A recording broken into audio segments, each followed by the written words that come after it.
ප්‍රසිද්ධ වාහනවලට එන ප්‍රසිද්ධ ප්‍රශ්න. ඉතින් මේ වගේ වීඩියෝ දිගටම බලන්න අපේ YouTube channel එක subscribe කරලා පහලින් තියෙන notification bell icon එකත් click කරලාම තියාගන්න. හොඳයි අපි එහෙනම් අද අපේ වීඩියෝ එකේ මාතෘකාවට යමු. සාමාන්‍යයෙන් ඔයා වාහනයක් මිලදී ගන්න යනකොට වාහනයක් ගැන දන්න කෙනෙක්ගෙන් ඒ වාහනය පිළිබඳව අහපුවාම ඒගොල්ලෝ සාමාන්‍ය කියන කාරණාවක් තමයි වාහනේ නම කියපු ගමන් ඒ වාහනේට අදාළ ලෙඩක් ඒගොල්ලෝ දන්නවා. ඒ වගේ නම කියු සැනින් ඒ වාහනේ ගැන මිනිස්සු දන්න ඒ වගේ ප්‍රසිද්ධ ප්‍රශ්න මේ වාහන වලට සමහර ඒවාට තියෙනවා. ඉතින් ඒ වගේ දේවල් ගැන තමයි අද අපි මේ වීඩියෝ එකෙන් කතා කරන්න ලෑස්ති වෙන්නේ. එහෙනම් අපි කතා කරන පළවෙනි වාහනේ විදියට Honda Vezel එක වගේ වාහනයක් ගැන කතා කරමු. සාමාන්‍යයෙන් Honda Vezel කියපු ගමන් ඕගොල්ලන්ගේ ඔළුවට එන ප්‍රශ්නයක් තමයි dual clutch එක.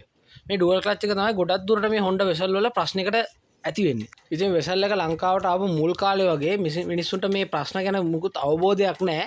ඉතින් මිනිස්සු සාමාන්‍ය සර්විස් කරලා වාහනේ ගොඩක් කාල පාවිච්චි කරන්න ගත්තා.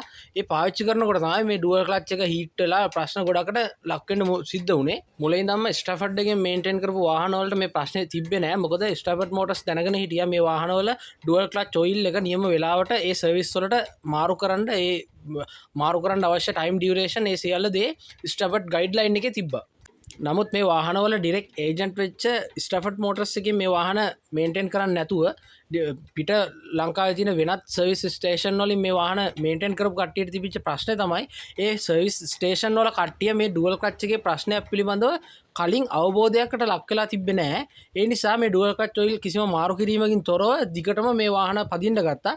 ඒත් එක්ක තමයි මේ ඩුවල් ක්ලච් ප්‍රශ්නේ ලංකාවේ බරපතල ප්‍රශ්නයක් විදියට මේ Vezel වලට පැන නැගුණේ. Honda Vezel එක විතරක් නෙමෙයි Honda Fit GP5 එතකොට Honda Grace වගේ වාහන වලටත් මේ කාරණාව මේ විදිහටම සමානවම අදාළයි. හැබැයි කලින්ට වඩා දැන් මේ ප්‍රශ්න වලට solutions මේ ලංකාව ඇතුලේ බිහි වෙලා තියෙනවා. ඒ නිසා අර ඉස්සර මුල්ම කාලේ වගේ නෙමෙයි දැන් වෙනකොට මේ ප්‍රශ්න ගොඩක් ලොකු ප්‍රශ්න බවට පත් වෙන්නේ නැහැ. ඒවා සාමාන්‍ය මුදලකින් විසඳ ගන්න පුළුවන්. අපි ඊළඟ වාහනේ විදිහට Toyota Prius එක වගේ වාහනයක් ගැන කතා කරමු. Toyota Prius එක කියලා කියපු ගමන්ම ඊළඟට ඒත් එක්කම එන ඊළඟ වචනේ තමයි බැටරි ප්‍රශ්න ඇති වෙන වාහනයක් කියන එක. Toyota Aqua Prius කියලා කිව්වහම මේ වාහනවල අර හයිබ්‍රිඩ් බැටරිය ප්‍රශ්නයක් ඇති වෙන එක තමයි ගොඩක්ම ජනප්‍රිය. ඉතින් මේ වාහනවල අර එන්නේ නිකල් මෙටල් හයිඩ්‍රයිඩ් බැටරි එකක්. ඉතින් ওই බැටරි එක තමයි ගොඩක් ওই ප්‍රශ්න වලට හේතු උනේ.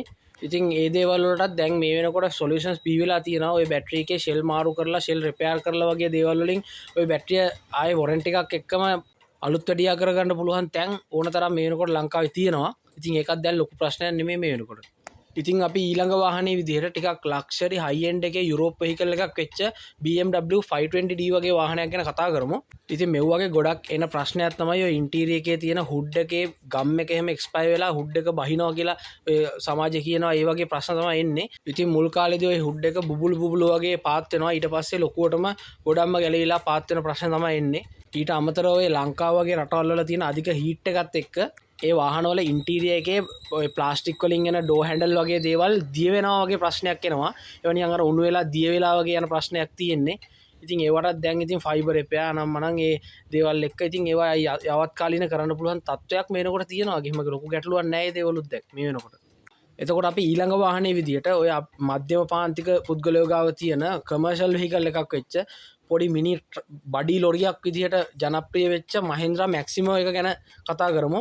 මේ වාහනේ නම කියපු ගමන් මිනිස්සු කියන කාරණාවක් තමයි අම්බෝ ඔය වාහනේ සෙන්සර් වල ප්‍රශ්න ඇති වෙනවා සෙන්සර් ලෙඩ දෙනවා වගේ කතා.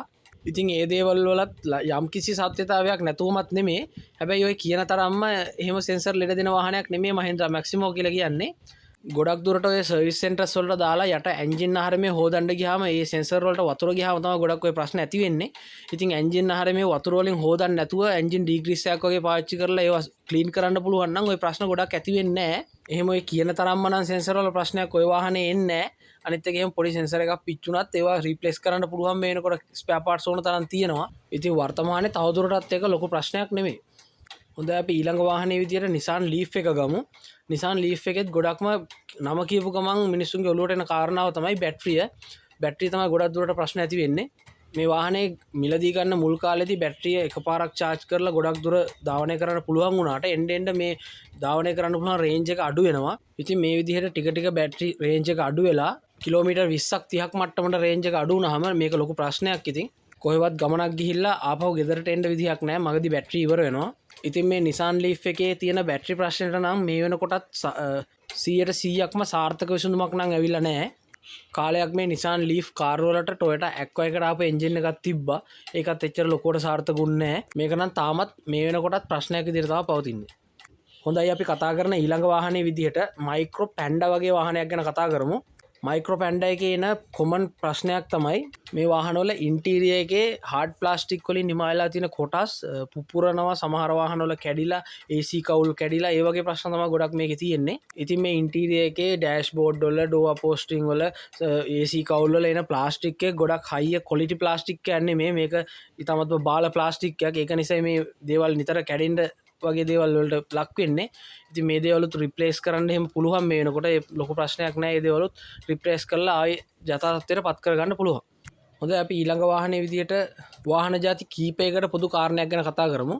Toyota 121, Nissan FB15 වගේ කාර් වල සයිලන්ස් එකෙන් කාලෙකදී සුදුදුම දාන ප්‍රශ්නයක් එනවා. ගොඩක් අය බය වෙනවා මේ වාහනවල එන්ජින් ඕවර්හෝල් වගේ ඇවිල්ලාද කියලා. නමුත් මේ තත්ත්වය හේතු දෙකක් නිසා සිද්ධ වෙනවා. සමහර වාහනවල ඇත්තටම එන්ජින් ඕවර්හෝල් ඇවිල්ලත් මේ තත්ත්වය මේ විදිහට සුදුදුම දානවා දක ගන්න පුළුවන්. නමුත් සමහර වාහනවල එන්ජින් එකේ මුකුත් ප්‍රශ්නයක් පේන්න නැතත් සුදු පාට දුමක් සයිලන්ස් එකෙන් එළියට එනවා. ඉතින් මේ වගේ තත්ත්වවලට හේතුව තමයි මේ වාහනවලට එනවා PCV වැල් එක කියලා එකක්. ඉතින් මේ PCV වැල් එකට කාලයක් යනකොට ඔයිල් පිරෙනවා. ඒ වගේ ඔයිල් පිරුණාම තමයි මේ සුදුදුම දාන ප්‍රශ්නේ එන්නේ. සමහර වාහනවල PCV වැල් එක සුද්ධ කරලා දාපුවම හරියනවා. එහෙම හරි ගියේ නැත්තම් PCV වැල් එක අලුතෙන් රිප්ලේස් කරපුවාම මේ ප්‍රශ්නේ විසඳෙනවා. ඉතින් මේ කියපු වාහන වලින් එකක් ඕගොල්ලොත් පාවිච්චි කරලා තියෙනවා නම් ඕගොල්ලන්ගේ අත්දැකීමත් පහළ කමෙන්ට් සෙක්ෂන් එකේ කමෙන්ට් එකක් විදිහට දාගෙන යන්න අමතක කරන්න එපා.